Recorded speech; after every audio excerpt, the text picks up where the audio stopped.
Example for the position of a particle moving in the xy plane is given by the equations and parameter interval. एक particle है जो X Y plane move मूव कर रहा है, उसकी equation x is equal to T under root और y is equal to T है, और उसका जो इंटरवल है वो t इज इक्वल और ग्रेटर ज़ीरो है, यानी t जो है वो ज़ीरो के इक्वल, और इससे जो जितनी भी बड़ी वैल्यू है उन सब के लिए ये हमारे पास उस पार्टिकल की पैरामीट्रिक जो है हमारे पास इक्वेशंस हैं।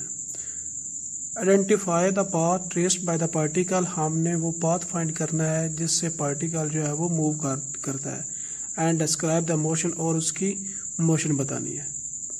तो हमारे पास y इक्वल टू टी है, तो यहाँ से अगर हम t की जो वैल्यू है वो जो है यहाँ पे यूज़ करें तो ये हमारे पास बन जाएगा x is equal to Y under root, और फिर हम जब यहाँ पे भी स्क्वायर लें और इस साइड पे भी स्क्वायर लें तो यहाँ स्क्वायर जो है वो अंडर रूट से कैंसिल होकर y बन जाएगा, यहाँ पे y बन जाएगा और यहाँ पे x का स्क्वायर आ जाएगा, तो इसको हम लिख सकते हैं y इक्वल टू x का स्क्वायर।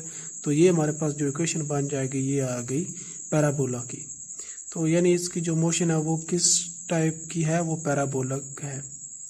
अब उसके बाद हमने इसका बनाना है ग्राफ। तो ग्राफ बनाने के लिए हमें t की वैल्यूज़ का पता है कि ये ज़ीरो से स्टार्ट होंगी और इससे आगे चलती जाएंगी। तो हम कुछ वैल्यूज़ जो हैं वो इसकी लेके हम देख लेंगे कि t की कौन सी वैल्यू लें कुछ, और फिर हम वो वैल्यू यहाँ पे यूज़ करेंगे, यहाँ पे यूज़ करते जाएंगे तो हमें x और y की वैल्यूज़ मिलती जाएंगी, जो हम कार्टेशियन प्लेन में यूज़ करके इसकी ग्राफ जो है वो ड्रा कर सकते हैं। तो फिर जब हमने t ज़ीरो लिया तो y जो होगा t ज़ीरो पुट करेंगे तो y की वैल्यू वही सेम आ गई, क्योंकि ये दोनों इक्वल हैं तो y ज़ीरो आएगा। अब y इज इक्वल टू क्या, x का स्क्वायर। अगर y ज़ीरो है तो x जो होगा वो भी क्या हो जाएगा, ज़ीरो। फिर हमने t लिया वन, t जब वन लेंगे तो हमारे पास y क्या आ गया, वन, और यहाँ पे जब y वन पुट करेंगे तो x भी की वैल्यू भी क्या आ जाएगी, वन। फिर हमने लिया t फोर, इसके अलावा अगर आप t टू लेना चाहें, थ्री लेना चाहें वो भी ले सकते हैं।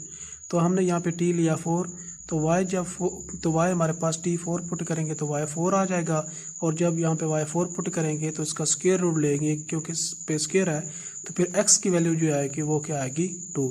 फिर t जब नाइन लेंगे तो y नाइन आ जाएगा, और जब नाइन यहाँ पे पुट करेंगे इसका स्क्वायर रूट लेंगे तो वो क्या आ जाएगा, थ्री।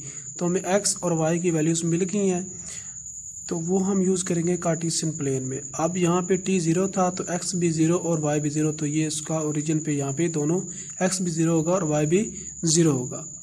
फिर हमने t लिया था वन, तो वन लिया था, y वन आया था, x भी वन आया था, तो ये t वन पे ये x भी वन और y भी वन, ये वाला हमारा पॉइंट बन गया। फिर हमने t लिया फोर, y फोर आया और x हमारे पास टू आया, तो y फोर ये वाला y फोर और x टू, तो ये जब यहाँ से मिलाया तो हमारे पास ये वाला पॉइंट बन गया। इसको भी हमने मार्क कर लिया। फिर हमने t लिया नाइन, t नाइन लिया तो y नाइन आया और x थ्री आया, तो यहाँ पे x थ्री है, यहाँ पे चलते जाएंगे तो यहाँ पे सामने इसके y क्या है, नाइन, तो ये वाला पॉइंट बन गया। जहाँ पे y नाइन है और x थ्री है तो थ्री नाइन पॉइंट बन गया। तो हमारे पास तीन पॉइंट बने हैं, चार बने, एक zero zero, one one, two four, three nine. तो इन पॉइंट्स को हमने क्या किया, लाइन के ज़रिए मिला दिया, तो हमारे पास एक पैराबोला बन गया। अब ये जो पैराबोला बना है ये हाफ पैराबोला बना है, क्योंकि जब हमने t की वैल्यूज़ पुट की हैं, x और y की वैल्यू जो है कोई भी नेगेटिव में नहीं आई, तो सारी पॉजिटिव में आ रही हैं, तो एक ही साइड पैराबोला की राइट साइड जो है वो बन रही है, तो इसलिए ये कौन सी ये हाफ पैराबोला है। तो इसी तरह दूसरी हमारे पास एग्जाम्पल है, यहाँ पे x इक्वल टी है, y जो है वो t स्क्वायर है, और जो t है यहाँ पे वो माइनस इन्फिनिटी से पॉजिटिव इन्फिनिटी है।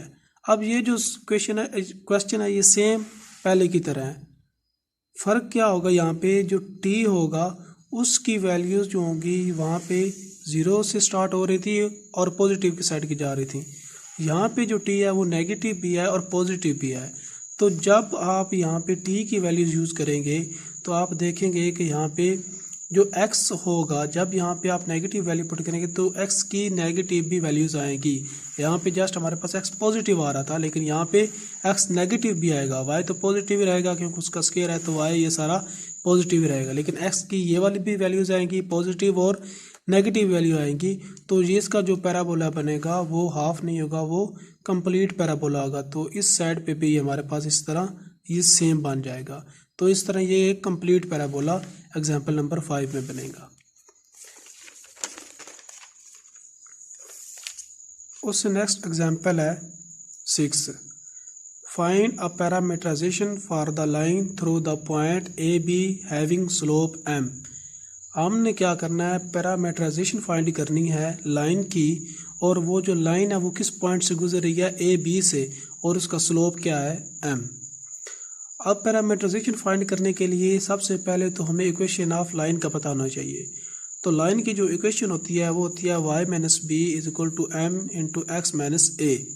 अब यहाँ पे जो पॉइंट दिए होते हैं वो ए बी दिए होते थे, इसलिए यहाँ पे हमने b ले लिया और यहाँ पे हमने a ले लिया। इसके अलावा अगर पॉइंट यहाँ पे एक्स वाई दिए होते तो फिर हम y1 माइनस वाई लेते। अगर यहाँ पे दिया होता एक्स वाई तो फिर यहाँ अगर x1 y1 दिया होता तो फिर हम यहाँ पे y minus y1 x minus x1 इस तरह ले सकते हैं। यानी जो पॉइंट्स यहाँ पे दिए होते हैं वो यहाँ पे आ जाते हैं, इनको थोड़ा सा इनसे डिफरेंट करना होता है। तो बेसिकली हमारे पास इक्वेशन की लाइन इन पॉइंट्स के अकॉर्डिंग हमारे पास बनेगी y minus B is equal to m into x minus a. अब अगर हम क्या करते हैं, t की वैल्यू चूज करते हैं x माइनस ए, ये हमने खुद चूज किया है। अगर हम t की वैल्यू ये चूज करते हैं तो आप यहाँ से देखेंगे कि x जो होगा जब माइनस ए इस साइड पे आएगा तो x की वैल्यू बनेगी a प्लस टी। तो ये हमारे पास एक x की जो है हमारे पास एक इक्वेशन आ गई है, पैरामीटराइजेशन आ गया है। इस तरह जब हम ये जो x की वैल्यू हमने टी एक्स माइनस ए लिया था, अब x माइनस ए यहाँ पे देखिए, यहाँ पे अगर हम x माइनस ए टी जब पुट किया यहाँ पे t पुट करेंगे तो हमारे पास बन जाएगा y minus B is equal to M T, यानी ये बन जाएगा y minus B is equal to M T. तो इस इक्वेशन को हम यहाँ पे यूज़ करते हुए, यानी ये वाली जो इक्वेशन है जब यहाँ पे यूज़ करेंगे तो हमारे पास y minus B is equal to M T बन जाएगा। अब x हमारे पास बन गया a प्लस टी, और y जो होगी जब माइनस बी दूसरी साइड पे जाएगा तो ये बन जाएगा y is equal to B plus M T. और जो t होगा वो उसकी जो लिमिट है वो माइनस इन्फिनिटी से इन्फिनिटी तक है, कोई भी वैल्यू जो है यहाँ पे यूज़ की जा सकती है y की। तो ये हमारे पास एक इक्वेशन थी कि जो है हमारे पास अगर यहाँ पे इनकी वैल्यू चूज़ करेंगे इन पॉइंट्स की तो हमारे पास वो इक्वेशन आ जाती है। तो ये हमारे पास जो x is equal to A plus T और y is equal to B plus M T आई, ये क्या आई है, उसकी पैरामीटराइजेशन आई है उस पॉइंट की, उस लाइन की जो कि पॉइंट ए बी से गुजर रही थी और जिसका स्लोप क्या था m था।